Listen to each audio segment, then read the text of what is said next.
Hello and welcome to I'll Knit If I Want To. I'm Andrea Mowry of Andrea Renee Knits, and this is just a little weekly podcast, I guess you can call it, where I answer your questions that you've sent in. I put a little link in the description box. It's at the very bottom of the show description, so that if you want to ask a question, just a reminder, the only way to ask a question is through that form. It puts it all into an Excel spreadsheet for me, and that's what I go through every week to pick questions. Otherwise, it's just too hard to keep track of all the different places that they come into sometimes, whether it be in the comments or in my email and things like that. So definitely use that link if you want to ask a question. And thank you so much to all of you who do ask questions, because this wouldn't happen if it weren't for you asking those questions. And today I am wearing my hand spun nurtured sweater. This is my first hand spun sweater and one of my first hand spun projects. So I jumped right into a sweater quantity spin, I think a month or two after I learned how to spin. I just really went for it. And I think that nurtured is such a great pattern for hand spun because the texture on it, let's see if I can get that to focus. Is it doing it? Yes. The texture on it is great for kind of hiding maybe some thick and thin inconsistent hand spun yarn. So I really love this pattern for that. It also looks great even in like a dyed top. This is some more of my hand spun. Wow, that looks beautiful. Those colors are good. I'm hoping to make my son some mittens out of this one. And it might be a little heavy. I'm hoping to use my tinsel mitt pattern. If you're not familiar with that pattern, I'll put a link below. I created it as hopefully like the only mitten pattern you'll ever need, because it comes with 3 different styles of mitts: fingerless, full mitten, and convertible. And I think there's like 5 or 6 sizes. So they're sized baby through adult. And that's one of, I don't know if I have a couple fingerless mitts patterns and I have one full mitten pattern. But once I designed those kind of became my go-to. So I've already knit my daughter 1 pair and she loved them, but she lost one. So her birthday's coming up and she asked if I would knit her a new pair. So this is, focus on the hand spun. There it is. This is the hand spun I am hoping to use for hers. She gave me the thumbs up yesterday. This is from Republic of Wool. I believe it's Parke. And Michelle, the owner of Republic of Wool, has gone on to a new career. I believe she is an electrician now, which is so amazing. But I do miss her genius in the dye pots, especially when it came to fiber. She was dyeing up some really beautiful fiber. So that is what that will be. And this is one of my earlier spins as well. I realize I'm getting distracted. I was talking about my nurtured sweater and now I'm just picking up random hand spun that was hanging out on my desk. But I'm hoping to knit both of my kiddos some new mittens, maybe even while I am traveling this weekend. But yeah, hand spun nurtured. The original sweater was designed using Julie Aslin nurtured, which is a beautiful woolen spun yarn, really delightful to work with. And so if you're not a spinner, I highly recommend that yarn. But yes, this weekend, actually the day this airs, I will already be in Asheville, North Carolina, teaching at Black Mountain Yarn Shop. So I had already committed to that earlier last year before I found out that I needed to take a medical leave, and I just did not feel comfortable canceling. So I am actually really looking forward to it. I, especially in the past month, haven't been around any other knitters, so I just think it's going to be really, really nice to connect with people. The day this airs, I'll just say tonight, they are having a little meet and greet, so we get to hang out and bring a trunk show, and then I'm going to just teach a class on Saturday and one on Sunday, and then I'll be heading back home. But I am thinking this might be my travel project to surprise my kiddos. So anyways, I'm just chit-chatting today. I haven't even gotten to the questions, so let's jump into the questions. Oh yeah, I will share the fiber I used for this sweater is Underhill Farms, and that's here in Maine. And so this is all Maine grown fiber. I believe it's a blend, so at least the majority of the fiber is main grown. There might have been, there's a little mohair and I think Angora in there that I'm not sure if that's sourced locally. But anyways, it was a carded prep that I spun worsted, so it created kind of a semi-worsted or semi-woolen, however you want to say it, yarn.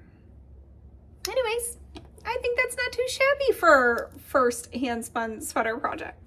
All right, let's get to some questions. So here we go.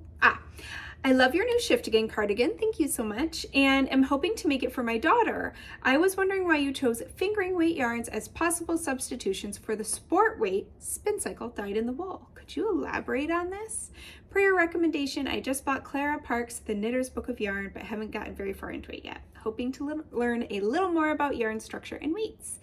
So thank you so much. And that's a great question. So if you did not know, I do, for the past, I think it's been 3 years, maybe going on to 4. I included link to a yarn substitution like little guide on my newly published patterns. So this started in, I think it was like August of 2019, but maybe it was 2020. I don't know. The past few years are just a blur. But on that link, you can find a couple ideas if you want to substitute the yarn that I used for in the pattern, whether it be to find more budget-friendly yarns or that are sold locally. If you can't get it, you know, I know that people from all over the world knit my patterns, and so whatever you can find. I do love to support local yarn stores whenever possible, so we really try to find yarns that fit into the budget a bit easier while also being able to be sourced from a local yarn store if possible. But anyways, so that's what this person is referring to, is those recommendations.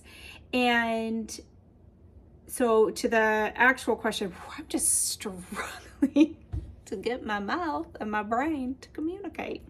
Okay, so Spincycle dyed in the wool is listed by yardage, not by weight. So a skein of their dyed in the wool, which I don't have one right here at my desk, is 200 yards. Approximately. And the weight of those skeins is approximately 50 grams, and it can vary just like any other skein of yarn you're going to buy.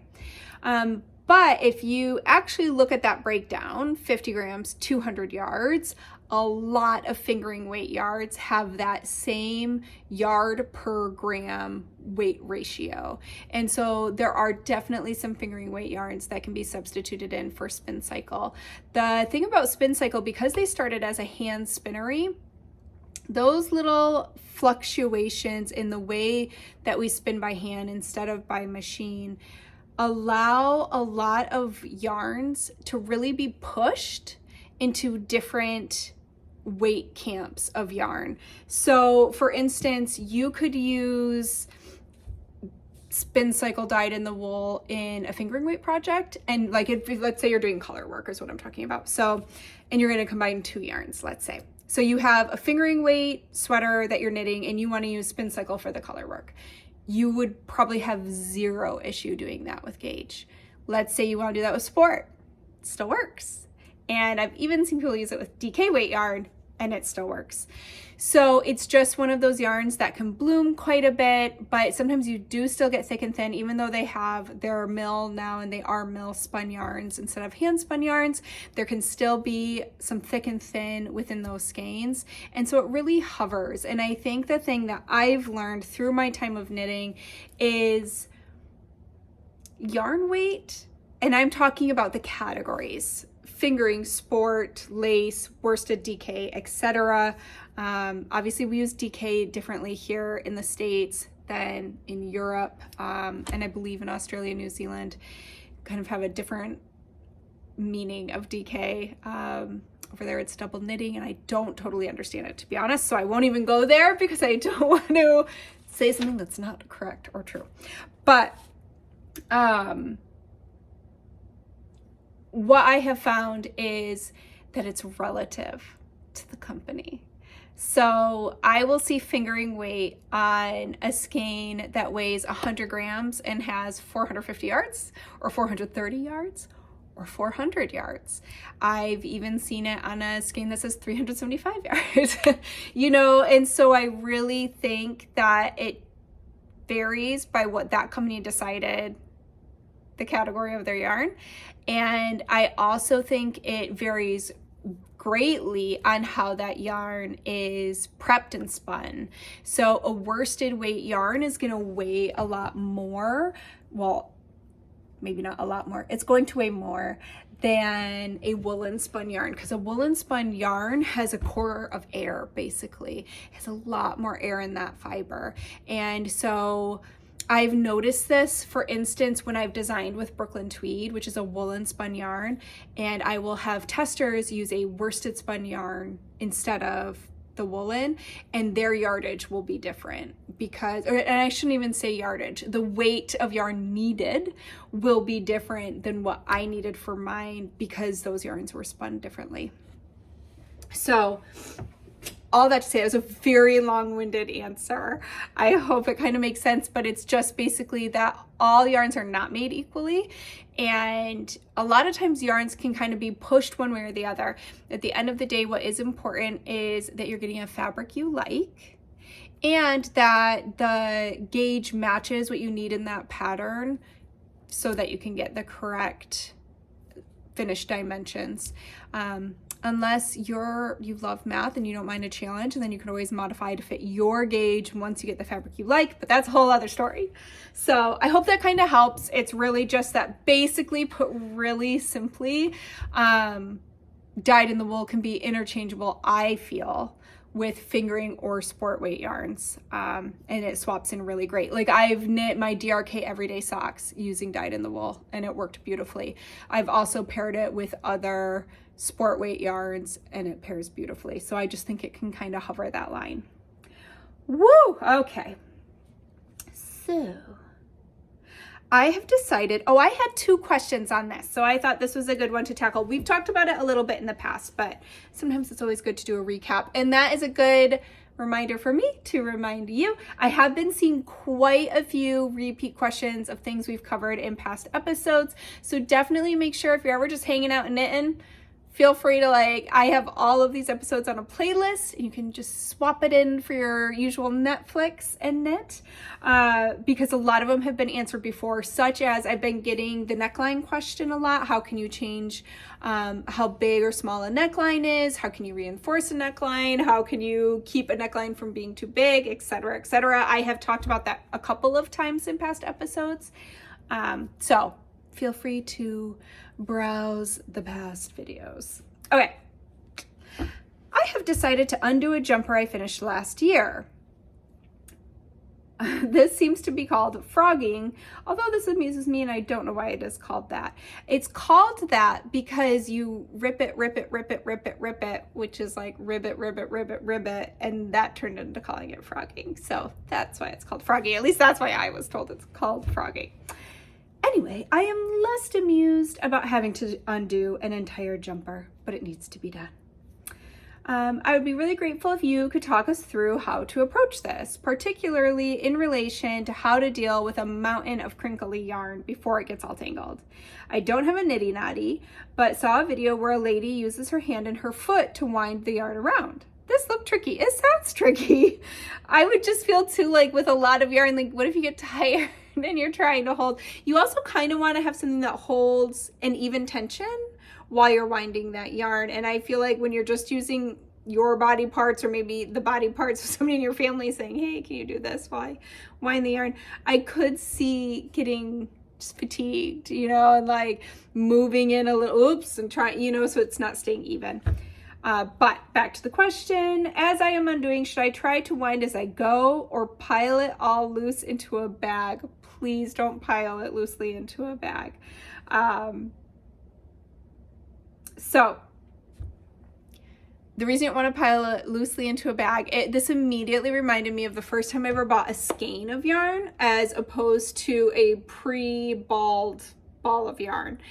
And I think it's probably the first time like I found my local yarn shop and bought a skein of yarn. I was all excited. I had no idea that I could not just open that up and just wind it into a ball. Like I was just like, oh, okay, I guess I just open this, and whoo, it got so tangled because it all just eventually like one string will pull across. I mean, it just, and that's what that reminded me of, especially crinkly yarn. I'm like, don't do it. It'll get so tangled. You will not be able to reuse that yarn for anything but like teddy bear filling. So how I would do it, you don't need a niddy noddy. Niddy noddy is really handy. This is a niddy noddy for anyone who does not know. So a niddy noddy is basically just like two T's perpendicular to each other. So one is this way, one is horizontal. And this is how I wind my yarn after I've plied it for my hand spun yarn. And what's nice about these is they're generally a specific length. So this is, I believe, a 1 yard niddy noddy. And you can even, it comes with a smaller middle bit so that you can do a 1/2 yard, etc. But you don't have to have one of those. You can make one. My friend Amy actually just said that she found maybe it was on Pinterest, maybe it was on YouTube, but it was a tutorial on how to make a niddy noddy out of PVC pipe, which I thought was really interesting. Just make one at home. But what I did the first time I unraveled a sweater was I actually just took a chair and flipped it upside down, and I wound the yarn around the 4 leg posts. And I found that that was a really nice size loop for my yarn. You could just do it around 2 of those legs, but especially if it's a sweater's quantity, I'd rather have it be a little closer to like the actual skein it started in. So that's what I would do. I would tie like a slip knot into the end as you're getting ready to unravel, pop that on one of the chair legs, and then just wrap around all those chair legs, obviously with the chair turned upside down. So you do it like at your kitchen table or something, and just do it that way. Once you have your yarn wrapped on there, then you're gonna wanna take some, like scrap yarn would be great, or cooking twine, embroidery thread, anything would work. And the only thing I would be careful of is, depending on what you're using, make sure it's something that won't bleed onto your yarn because you're gonna need to wash it. So I would just take a little scrap of yarn, and you're gonna wanna do what's called a figure 8 tie. And this will keep your yarn from getting tangled in the bath. So here is another skein of my hand spun that was just sitting on my desk. And here is where I've done, focus. There we go. Here is where I've done a figure 8 tie. So basically what you do is you would cut a short length of yarn. There we go. And you're gonna split your loop of yarn into 2 sections like this, and you just wind it through. Sorry, this is very hard to do while holding it up and hoping that it stays focused on this. I can see it going in and out of focus. Sorry, everybody. But so you're just making a figure 8. So you can kind of see it, get my face out of there. There we go. And then you just tie that off. And I would do probably 4 of those. Right now I only have 2 left on here, but even when I'm doing my hand spun, I usually do at least 3. But I would do 4, you know, at like 4 corners. So after you do that, now it's ready for a bath, and you can go ahead, and I just feel like all of these colors look so beautiful right now in this lighting. Back to the question, Andrea. You're gonna give it a bath. So what I would do is I would run, depending on what you're comfortable with, a very warm bath, and add a little wool wash, and I would just gently place your yarn in there, and I would leave it to soak until that is all cooled off. And then you are going to take it out. Actually, I'm going to use this again, because then once you take it out of your bath, you're going to squeeze out as much water as you can. I do it just kind of how I block my knits. So usually I take the skein and I just kind of squeeze my way down to get as much water out as I can. And then I would place this on a towel, roll it up, and step on it to squeeze out some more. And at that point, what I would do in case it's still kind of kinky is I would snap it. So snapping it, I'm gonna take off my rings to do this so it doesn't catch on my yarn. So to snap it, this is what we do with hand spun yarn when we're finishing it. It's one of the things I do. And so you basically just snap like this, and it'll spray you in the face with water.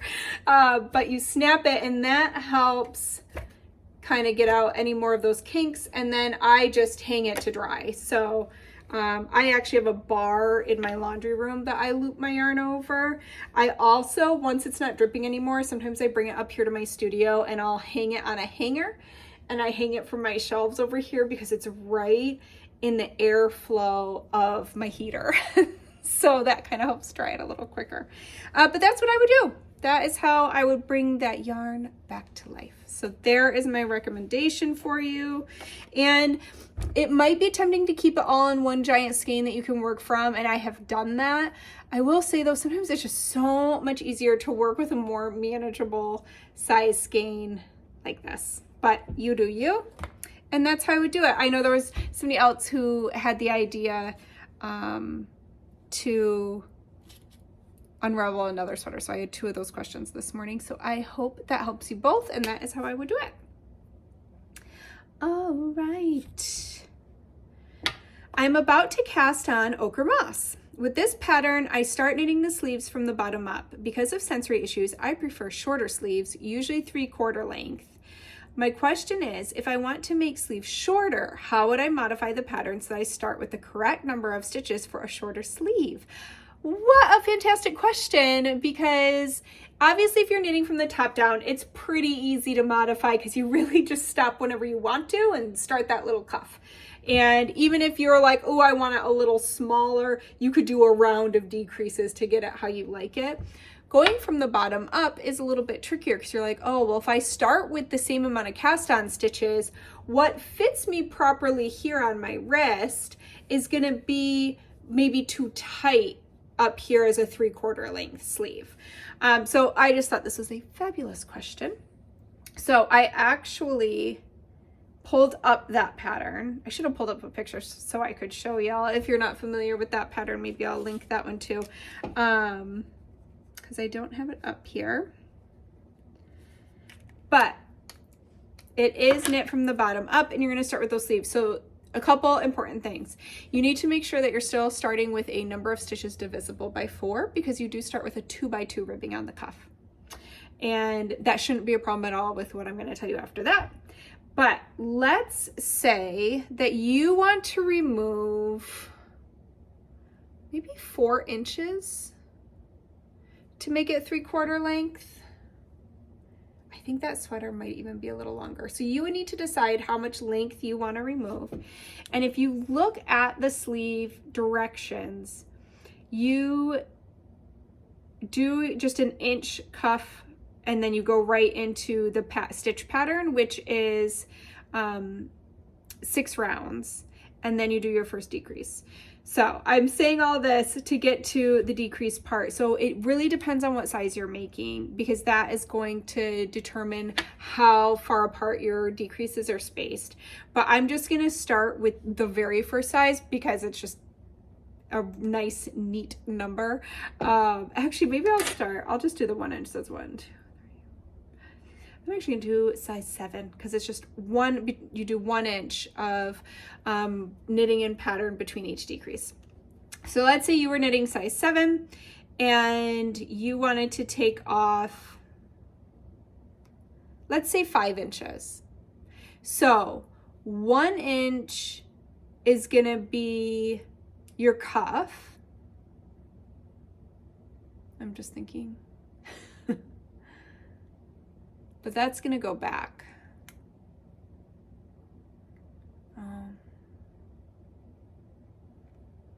Anyways, so let's say we have 5 inches. I'm just trying to decide because we're going to keep the cuff. So let's say we're removing, I'm going to say it this way. Let's say we're removing 4 inches of patterning from your sleeve length. Okay, let's think about it that way. So the cuff is staying, but we're gonna remove 4 inches here. So if we were decreasing 2 stitches every decrease round, every inch for 4 inches, that means we're decreasing out 8 stitches, okay? Because we have 4 decreases within that space, and generally speaking on sleeves, you decrease 2 stitches at a time. So that would be 8 stitches. So I would look at how many stitches I need to cast on. For that size, it's 48. So I don't mean to say decreasing. I'm still thinking top down. I apologize. I meant increasing. Now I feel like I've confused you. So just ignore what was said and let's start fresh. We would have increased 8 stitches already. So what we need to do, so over the space of 4 inches, we would have increased 2 stitches every inch for that particular size. Now, size 1 increases every 2 inches. So you can see how it varies per size. So if we were doing size 1, I would need to add just 4 stitches to my cast on, but I'm doing this for size 7. So that is 8 stitches would have already been increased. So I would just take the 48 stitches I was meant to cast on and I would add 8 stitches to it.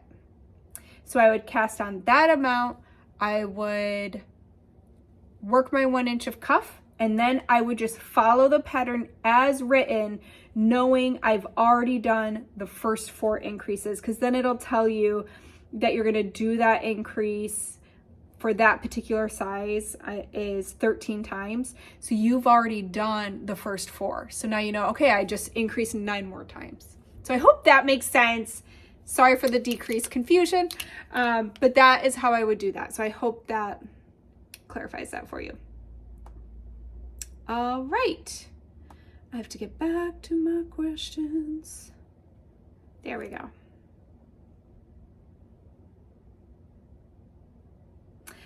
Short rows. I understand the purpose of them and love that they make our garments more comfortable. Does it matter where they are added? You mentioned with the Shiftigan that the short rows are in the ribbing of the collar, and I've knitted short rows after the ribbing or after a colorwork yoke. Is it that the pattern design elements really inform where the short rows should be? Precisely. So that's kind of the nice thing. Like the goal at the end of the day is to lift up the back neck so that the front neck is lower and sits comfortably around our neck. So you do need that little wedge of fabric can really help with that comfort. And it can be in the collar, it can be below the collar, it can also be below a colorwork yoke. The first time I actually ever did it, and I had no idea why I was doing it, was in a beautiful colorwork pattern by Diana Walla. And I think I actually asked her, I was like, I was just curious why I have to do this. And she's like, oh, it's to lift up the back so that it fits properly. And so yeah, those are the 3 main places that you will probably run into it, is either below a colorwork yoke, above the yoke before the collar, or in the collar. So there you go. Watching your podcast has inspired me to start spinning. Yay! Now I have 3 full bobbins of overspun yarn. And I'm not sure what to do next. Do I ply or wash the yarn or transfer to a different bobbin? Can you go over the order of operations for me? So I will tell you what I do. So you have your 3 bobbins full of fiber of singles. So at this point, it's called a single. And stay focused. And it just kind of looks like this. It looks like a single ply yarn all wrapped around a bobbin. So what I like to do is I like to let it rest. Sometimes it's for 24 hours. Sometimes it is for months. Depends on how long that particular spinning project has taken me. But I think a couple days is a pretty good rule of thumb. I believe Jillian Moreno told me that you do reach, like it can only rest so much. And then the benefits kind of there. And I think she said it was maybe 3 days and it's kind of reached its max resting. But that can kind of help, especially if you feel like your singles are really overspun. That can kind of help that relax before you try to apply it. And then way that can be helpful is while you're applying, it reduces the chance of little pigtails happening. Like, well, this is rested. This has been resting for a while. So do you see how it just hangs down? Where if it was freshly spun, it would want to pigtail back on itself, like a ply back sample. You know, kind of like, can you see that? There we go. So anyways, it does make it a little easier to ply. So I would let those rest for a couple days and then I would ply them. You do not need to wash before plying, you will wash after. So I would ply them together. If your singles really are overspun, you might want to, I'm not even gonna say that. I was gonna say then you might want to add, because you spin in the opposite direction plying that you did spinning your singles. So if you spun your singles clockwise, you're going to ply counterclockwise. So you need to make sure your wheel is now going in the opposite direction as you ply, because otherwise then it really will be very overspun. And what this does is it balances the yarn out. So you've added all this twist going this way into your singles. Now you're going to add twist going the other way as you ply, and that helps create a balanced yarn. So I was going to say you might need to add a little extra ply twist to help compensate for overspinning your singles. But then I thought about my first hand spun yarn, which I just really strangled the life out of that fiber. I think it might be over there somewhere, maybe not. I must have moved it. But I really overplied it. And I think that if I had been consciously trying to add a little more twist to balance out my singles, it would have been even worse. So just maybe let your intuition drive you, because you will continue to learn. And I don't feel like I even had to like consciously try to make a more balanced yarn that wasn't over or under spun. With practice, it just started happening. My yarns became a lot more consistent. And so that's just been my journey. I try not to think too much about it as I'm spinning, because then I feel like once I try to control it, that's when things could get like ooh, a little crazy. But over time, I just found my yarns were a lot more consistent and a lot more balanced. But yeah, so ply it and then put it on a niddy noddy if you've got one, or you could use the chair trick I talked about earlier and figure eight it, soak it, do everything I talked about with the lady who's gonna unravel her sweater. Sorry, I have fiber caught in my ring. And then just let it dry. You can look up different ways of finishing yarn depending on your yarn. There are different things you might want to do, including snapping, thwacking, fulling. So there are a lot of options there. I think a great place to start as a new spinner is snapping. I found that kind of helped my skeins to calm down a little bit if they were still a little twirly girly after going in the bath. And that's actually the only way I finished my yarn so far. But now that I'm getting more into woolen spinning, I'm like, oh, I think I might have to start fulling a little bit to give a little strength to those yarns. But that's a whole nother story. So I hope that gets you started. Go ahead and ply them after they've rested and wash them. Okay. I have 2 bonus questions here today. How long is this? Ooh, this is going to be a longer one. Oh, wait.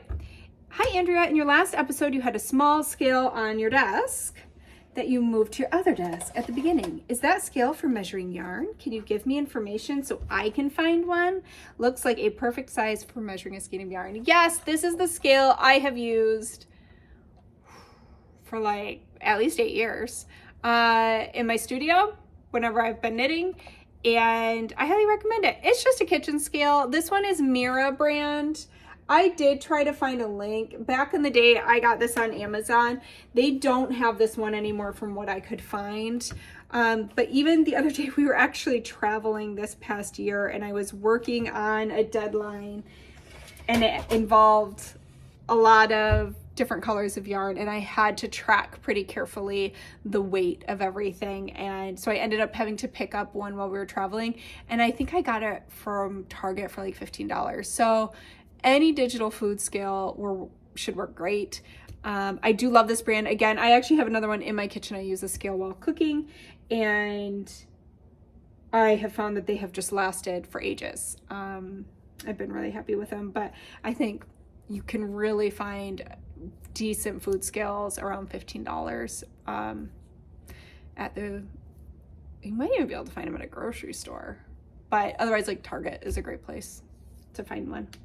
That tends to be everywhere. All right, and I did have a few people ask about the skirt I was wearing in the Shiftigan photo shoot. Please say it's something you made, and it's not. That is a skirt that I bought actually years ago. I think I've worn it in another photo shoot. I think I wore it in the stripes pullover photo shoot, but it's an older skirt from Ace and Jig, so I don't think it would even be available anymore. It's in an old fabric of theirs, but I do love the sewing pattern, the Estuary skirt by Meg from So Liberated. So I'm going to link that below. I actually have that pattern. I've been wanting to make it. It is a great kind of below the knee mid-calf skirt with big pockets. It has a button placket that I love. I love a button placket down a skirt. So anyways, that might be a really good option if you do want to make a skirt in a similar style. So that has been on my list for a while. I need to cut out some patterns. I haven't sewn for a couple months. I'm missing it.